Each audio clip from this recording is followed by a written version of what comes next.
Y ayer te lo adelantábamos, la medida sin precedentes tomada por Donald Trump contra el régimen de Nicolás Maduro. ¿Por qué? Porque hasta aquí, si nosotros nos remontamos al primer mandato de Donald Trump, las sanciones habían sido todas directamente contra el régimen. Directamente contra los funcionarios sobre los que pesan pedidos de captura, sanciones económicas, congelamiento de cuentas, contra sus familiares, contra empresarios amigos. Después contra la industria petrolera, que como sabemos y como ocurre con las organizaciones criminales, sus recursos no son utilizados para solventar y permitirle al pueblo venezolano vivir en condiciones dignas, sino que son esencialmente utilizados por el régimen para su propia supervivencia. Ahora, lo que anunciaba Trump ayer era por primera vez ir no directamente contra el régimen, sino contra aquellos países que lo financian comprándole petróleo y comprándole gas. Recordemos lo que publicaba como adelanto Donald Trump ayer en su red social. Esto que es que el presidente Donald Trump ha anunciado que Estados Unidos va a establecer lo que se conoce como tarifas o aranceles secundarios, que son básicamente 25% de aranceles para cualquier país que comercie con Estados Unidos y quiera comerciar con Estados Unidos, que va a tener que pagar un 25% de aranceles si al mismo tiempo continúa comprándole petróleo o gas a Venezuela. ¿Y cuál fue el argumento que da? Y esto es importante porque lo reiterábamos ayer a partir de una investigación que había dado a conocer el Miami Herald. El argumento es que el régimen venezolano envió de forma voluntaria, intencional, a un grupo de miembros del Tren de Aragua que fueron especialmente entrenados por las Fuerzas Armadas y por los grupos irregulares que apoyan a las Fuerzas Armadas venezolanas para causar sabotaje, para causar desestabilización en Estados Unidos y adrede distribuidos en por lo menos 20 estados. Es decir, esta idea de que no solo estamos ante una organización criminal compuesta por criminales que han venido de Venezuela, sino por un brazo que funciona como un grupo de tareas del propio régimen de Nicolás Maduro. Lo que sabemos en caso chileno por la muerte de Ronald Ojeda, bueno, ratificado por el comportamiento del Tren de Aragua en los Estados Unidos. Quien amplió un poco más acerca de esta medida fue el secretario de Estado, Marco Rubio, que es, yo te diría, la voz más importante a la que hay que escuchar cuando se trata de la presión sobre Venezuela, porque había todo un sector de la administración Trump, liderada por Richard Grenell, por ejemplo, que quería un acercamiento con Maduro. Del otro lado estaba la línea que lidera quien ves aquí en imágenes, Marco Rubio, el secretario de Estado, de máxima presión en nombre no solo de la defensa de la democracia regional, sino en la preservación de Estados Unidos. El planteo es: Maduro es una amenaza para la estabilidad estadounidense. Y esto es lo que decía Rubio. Los Estados Unidos no van a tolerar que ningún tercer país o sus compañías petroleras produzcan, extraigan o exporten petróleo o productos derivados del petróleo hacia el régimen de Maduro en Venezuela. Es un régimen que consistentemente ha robado elecciones, ha expoliado a su pueblo y ha hecho alianzas con nuestros enemigos. Cualquier país que permita que sus compañías produzcan, extraigan o exporten hacia Venezuela va a ser objeto de nuevos aranceles y cualquiera de esas compañías pueden ser objeto de sanciones. Es un cambio de paradigma lo que está aquí proponiendo el gobierno de los Estados Unidos, insisto, yendo directamente contra los países que le han permitido sostenerse con un respirador artificial al régimen, ahogando, por supuesto, a los venezolanos, pero subsistiendo al régimen y sobre todo pudiendo mantener su maquinaria del terror, porque esa maquinaria represiva que se vio con toda claridad el año pasado con el robo de las elecciones, es costosa, cuesta mucho dinero, necesita vender el petróleo para poder tener esa máquina represiva. Y para vender ese petróleo hay alguien que lo tiene que comprar. Bueno, lo que está diciendo Estados Unidos ahora es: compráselo tranquilo si querés a Maduro. Ahora se te va a complicar con nosotros, se te va a complicar con Estados Unidos. Hubo dos respuestas del lado del régimen venezolano. Primero, una respuesta, si querés, más institucional, a cargo del Ministerio de Relaciones Exteriores, el ministerio que conduce el canciller Iván Gil, donde esencialmente se plantea lo siguiente: el rumbo de Venezuela está claro, nada ni nadie nos detendrá. La República Bolivariana de Venezuela rechaza de manera firme y categórica la nueva agresión anunciada por el presidente de los Estados Unidos, Donald Trump, quien pretende imponer un arancel secundario del 25% a cualquier país que comercie con Venezuela en materia de petróleo y gas.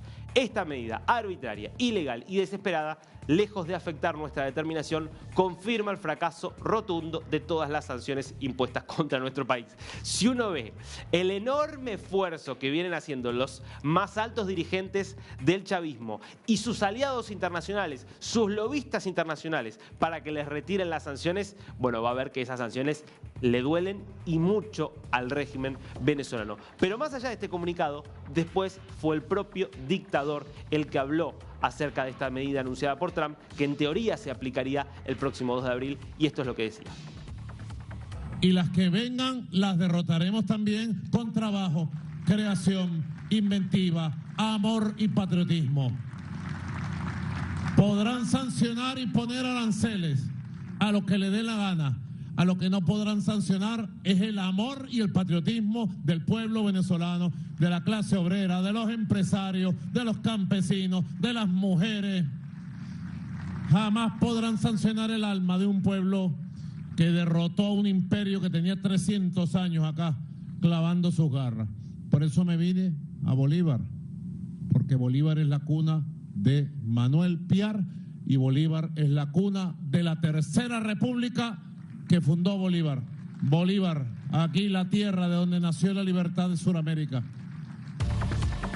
Yo les aseguro, en este momento, desde ayer, hay situación, yo te diría, de revisión total de la estrategia exterior venezolana. El régimen estaba muy tranquilo con las primeras semanas y las primeras decisiones que había tomado Donald Trump respecto de Venezuela. Decisiones que incluían la visita de Richard Grenell hacia el Palacio de Miraflores, reuniéndose con el propio Maduro, un Maduro que hasta había dicho, bueno, perfecto, yo no tengo ningún problema, acepto que vengan los vuelos con los deportados por haber sido detenidos tras ingresar ilegalmente y permanecer ilegalmente en territorio estadounidense. Ayer, de hecho, hubo un nuevo avión que llegó con 199 personas y que era recibido básicamente como si fueran personas rescatadas por el régimen, cuando, vaya paradoja, son personas que escaparon del régimen de Nicolás Maduro y que no les quedó otra que volver. Ahora, en medio de todo eso, la realidad es que la preocupación es máxima por parte de la cúpula del poder venezolano. ¿Por qué? Porque el temor aquí es quedarse sin plata. Y para sostener a toda la estructura criminal del Cartel de los Soles, a toda la estructura criminal de los altos mandos militares, los mandos medios y todos los que de alguna manera están ligados y que se financian con distintas actividades de corrupción, necesitan de la exportación de petróleo, necesitan de la venta del petróleo venezolano. Ahora, esta es una cara de la moneda, es decir, la cara de la desesperación de un régimen que necesita recursos para sostener la represión y seguir aferrándose al poder. La otra cara es la de sus cómplices internacionales. Cómplices que muchas veces son diplomáticos y que tienen que ver con arreglos pasados, con intereses pasados y deudas viejas de otros momentos en los cuales el chavismo repartió millones y millones de dólares por todo el mundo de la mano de los petrodólares de Hugo Chávez, y otros que hoy, en medio de esta crisis brutal que vive Venezuela, están también usufructuando. Yo quiero que veas qué países se verían especialmente afectados a partir de esta medida anunciada por Donald Trump, que, insisto, entraría en vigor el próximo 2 de abril, es decir, la semana que viene, el miércoles que viene. Estadísticas de los países que más petróleo compraron a Venezuela 2024. Bueno, el primero, China. No sorprende en lo más mínimo que China aparezca primero. Sabemos que China y Rusia son dos de los grandes benefactores del régimen, pero China sobre todo por su mayor dependencia del petróleo del exterior. Rusia tiene su propio petróleo, entonces no necesita el petróleo venezolano. Rusia va a ver inversiones mucho más ligadas, por ejemplo, a la minería. Ahora, en el caso del petróleo, China es el principal comprador, y lo que estás viendo allí es, en promedio, el año pasado importó 351.000 barriles de petróleo diarios. promedio, 351.000 barriles de petróleo diarios comprados por China. Bueno, China ya tiene aranceles que le está cobrando Estados Unidos. 20% es lo que ya está teniendo que pagar China para ingresar al mercado estadounidense a partir de los 2 anuncios de arancelamiento que realizó y que concretó el gobierno de Donald Trump. Habrá que ver si estos son 25% adicionales a ese 20 o será un 5% adicional. Eso es más de la letra chica. Después está Estados Unidos, por supuesto. ¿Por qué está Estados Unidos? Porque hasta el año pasado, y de hecho hasta hoy, como Joe Biden había devuelto a la empresa Chevron las licencias para exportar y explotar petróleo venezolano y venderlo hacia Estados Unidos, bueno, Estados Unidos había vuelto a convertirse en uno de los principales compradores de petróleo de Venezuela, que había sido históricamente el principal comprador. ¿Cuánto promedió el año pasado? 222.000 barriles de petróleo por día. ¿Quién aparece tercero? Interesante, India. India cada vez más convertido en un estado pivot. ¿Qué hace India? India es un país que es ya la máxima potencia demográfica del planeta, es decir, el país más poblado del mundo, ya superando a China con 1.400 millones de habitantes, y tiene relaciones estratégicas porque es, de repente, aliado al régimen de Nicolás Maduro. Tiene también muy buenas relaciones con Rusia, forma parte de los BRICS con Rusia y le ha comprado muchas de las cosas y le ha vendido también muchas de las cosas que Rusia dejó de comerciar con Occidente por todas las sanciones que vinieron después de la invasión a Ucrania, pero al mismo tiempo tiene buenas relaciones con Estados Unidos. Ahora, Estados Unidos le va a aplicar entonces 25% de aranceles a la India, con lo que implica para la India ingresar al mercado estadounidense. Bueno, muy probablemente India reconsidere cuánto necesita comprarle 63.000 barriles de petróleo por día a Venezuela, pudiendo conseguir ese mismo petróleo de otros lados. ¿Quién aparece cuarto? España. Ustedes recuerdan todo lo que hemos hablado aquí, todo lo que se ha puesto a la luz acerca de la colaboración del gobierno de Pedro Sánchez con Nicolás Maduro, cómo lo presionaron en la embajada de España en Venezuela al Mundo González Urrutia para forzarlo al exilio, básicamente a punta de pistola, con el embajador español allí sirviendo de anfitrión de esa extorsión. Cómo aparecieron las denuncias, por ejemplo, de Víctor de Aldama, este empresario tan cercano al ex ministro de Transporte Ábalos del gobierno de Pedro Sánchez, contando cómo Delcy Rodríguez, vicepresidenta de Maduro, viajó en su momento a España cuando tenía prohibida el ingreso a Europa. Las denuncias de valijas de dinero supuestamente llegadas desde Venezuela y que terminaron en manos de gente vinculada al gobierno de Pedro Sánchez.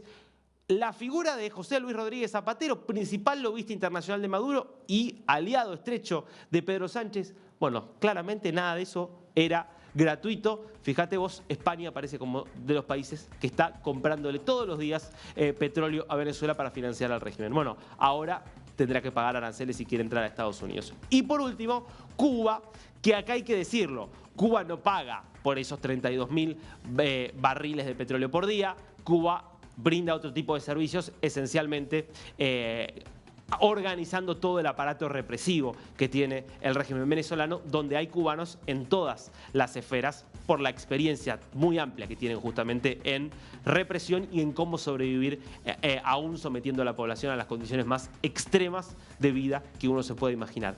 Muy importante este paso que ha dado el gobierno de Donald Trump. Esto entrará en vigor el 2 de abril. Viene a cambiar, me parece, un poco la ecuación internacional para Maduro, porque desde la semana que viene ya las sanciones no van a ser solo contra el régimen, van a ser también para todos aquellos que quieran seguir comerciando con este régimen y seguir alimentando a la dictadura chavista.